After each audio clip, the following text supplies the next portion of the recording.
All right, this is Reality Supreme Being on May the 7th, 2011. I have some real surprises for you. For all of those diehards out there who love to be critics, just like me, you don't have a right to be critical. I've already told you in my videos what the general American population is. Your fifth grade mentality, and you vote rich people into office. That says it all. I don't have to try to convince you. And those of you that are educated, there aren't enough of you to overthrow them and kick them out, which is where they belong. There are better ways to elect officials at the state, federal, and local levels, and you people aren't going to do it.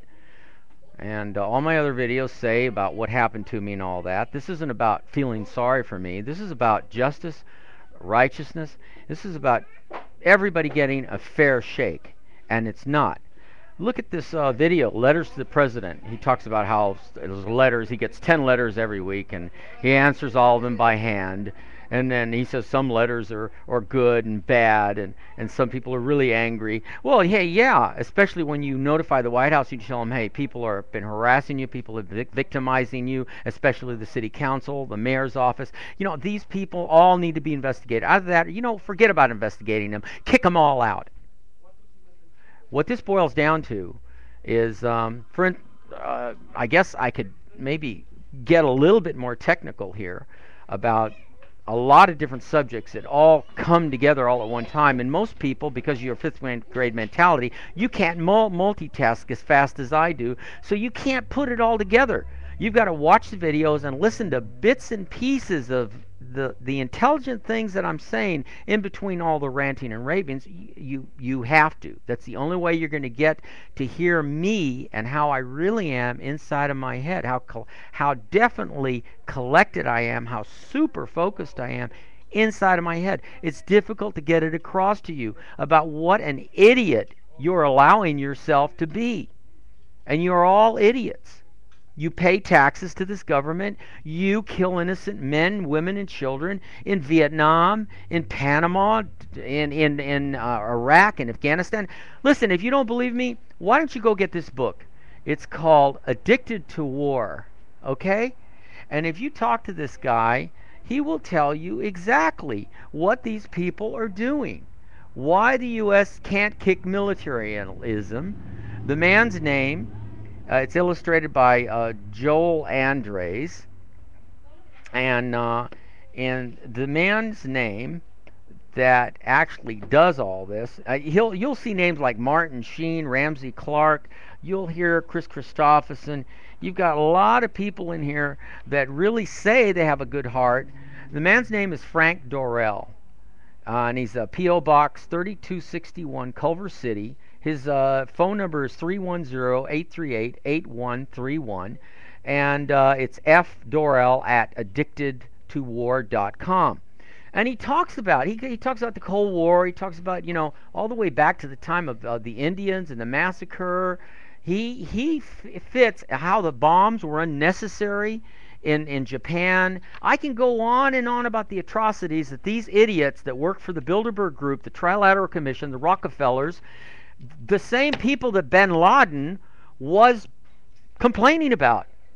These are the people that run the world. Do you know why bin Laden got a bullet in his head? Because they didn't want him to talk. They didn't want him alive.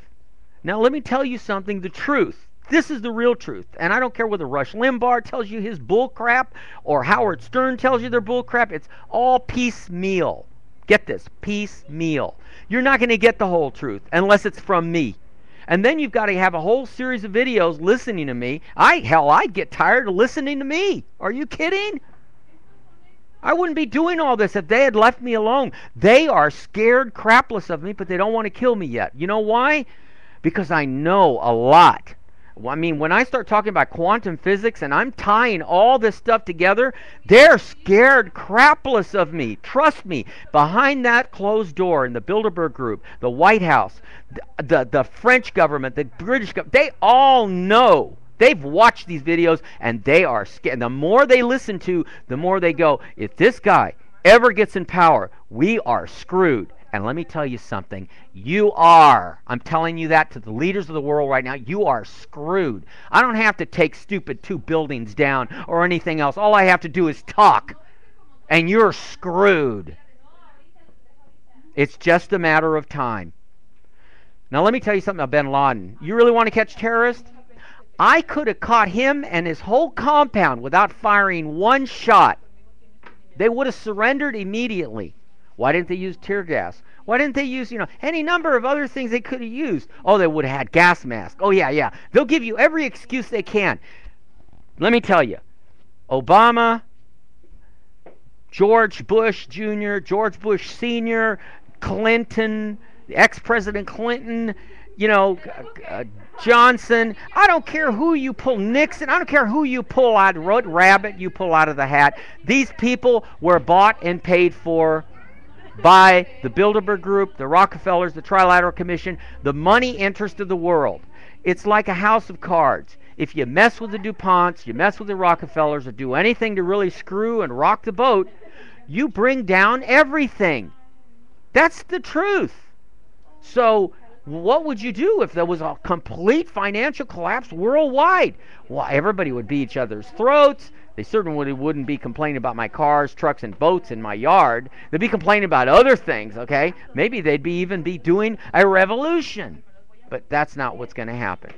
What's going to happen is you're going to continue allowing yourself to be brainwashed, allowing yourself for the government to tell you what to do. Now, let's talk about me and what's happened the last 10 years. You think that I'm just sitting here talking this crap? Every place I parked my cars, my trucks, my boats, my motorhomes, stuff that I was supposed to move to my own property in Colorado on 40 acres, as of 2004, I was supposed to leave California. I couldn't. I was trapped here by what they did to me. And during the time, the last 10 years that they've taken every car, boat, motorhome, everything I'd collected to take with me, I couldn't be on any street without someone bitching. Oh, your trucks look ugly. Oh, those buses. We're tired of looking at those buses. They even bothered, what's her name? I can't remember, the lady who owned 8 double-decker buses, and they followed her until they gave her a heart attack. And I'm sorry I can't remember her name. Maybe it's a good idea not even mention her name right now. But they followed me too. I mean, they slashed my tires. When the police would tell them, well, we put a 3-day notice. That's legally all we can do. He's registered. He can have that stuff parked there. It's legally registered. He has to move it in 3 days, or we'll ticket him and then threaten to tow him. These people would wait until dark, and they'd slash my tires so that they knew, from looking at him, this guy doesn't have much money. So we slash his tires. He won't be able to move his vehicles, and the police will tow them. This is the kind of attitude you've got in America, okay? When they can't do anything about the eyesore house on the street, they don't find a peaceful, non-destructive solution. No, they slash your tires, or they set your house on fire, or they let loose rats in your yard. This is the level. This is the kind of people that call the city and sick the city on you after they've secretly done this crap to you. Oh, and I can mention a list, an endless list of other things that these so-called quote-unquote eyesore fanatics. Oh, I'm worried about my neighborhood. It'll bring the prices down on my property. Well, guess this.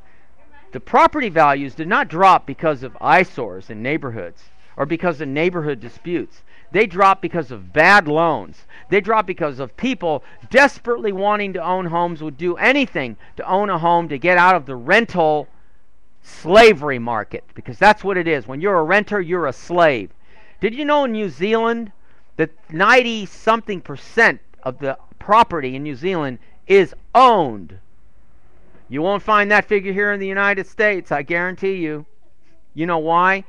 Because they want you to be the slave to rent. They want you to be a slave to some stinking lousy landlord or slumlord where you're paying money out of your ass, slaving over your poor kids, hurting every day of your life, working like a slave at the behooval of some rich landlord, some rich bank. You know what? Take your money out of the banks, stop paying taxes, the government will come to their knees.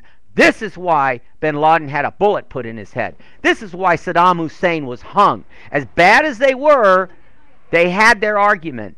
And they don't want people in power that can actually convince people to go that far. No, I'm not the crazy one here. The government of the United States is crazy, and the people of the United States are crazy because you're allowing it. Just get this book, Addicted to War, and read it. Frank Dorrell puts it in a clear, concise manner. You are a slave. George Carlin once stood on a stage, a comedian, and said, you are a slave. You know what? They didn't care. It's okay. I want to be a slave. Heck, let's go back to the Civil War. When they freed the slaves, the carpetbaggers went down there, the government went down there. They all wanted to say, okay, you're a free man now. The slave looked at the government and went, so? I have a steady job here. Why would I want to go out on the street? I'd rather continue being a slave to this jerk than to take a chance and go out on my street and possibly strike out and be homeless. Hey, I'm talking the truth here. Go study your history if you don't believe me. These people don't... Let me put it this way. In one of the places, a number of the places I was in, even a parking enforcement person said, if you can't afford to get a place, or if you can't afford a place for all your cars and vehicles, then you don't deserve to have them. You don't deserve to own property of any kind if you can't afford to pay for a place to put them. Well, let me put it this way. If the government, the politicians, all of them, the state, federal, and local, cannot handle and keep a budget and keep it and not in the red ink, but keep it in the black. If they can't do that consistently for at least 10 to 20 years, then you don't deserve to be ordering or governing anybody. You don't deserve to have handcuffs, guns. You don't deserve to be cops if you can't get your crap together and keep society running smoothly without hurting people. Because that's what it boils down to. You're the idiots.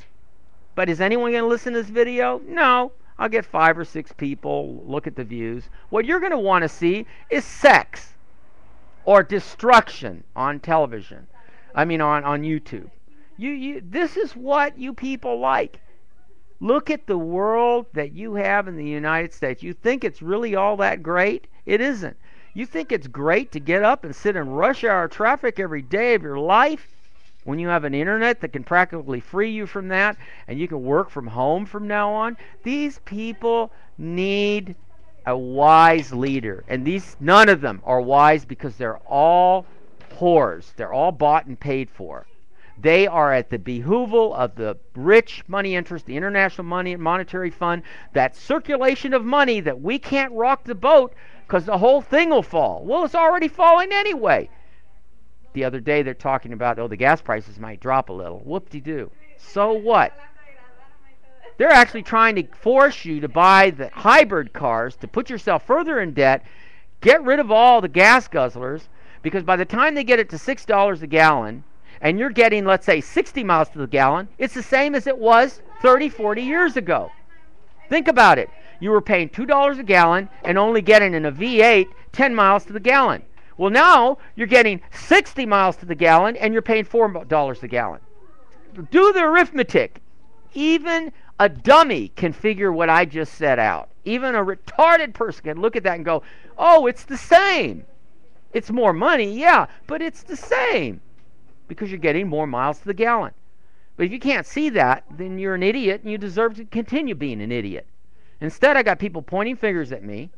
Oh, I'm a presidential candidate, by the way. So what? I'm telling everybody how to run for president. You just have to, postage stamp is all you need and be 35 and a U.S. citizen. Now, but what good is that going to do? Even if the miracle happened and I became president, it wouldn't be enough power. I would have to have exclusive power over the Supreme Court, over the 3 branches, over the Judicial Department, over the Executive, and over the Congress. Because all 3 of them need adult supervision that's not connected to the Bilderberg, to money interest, nothing.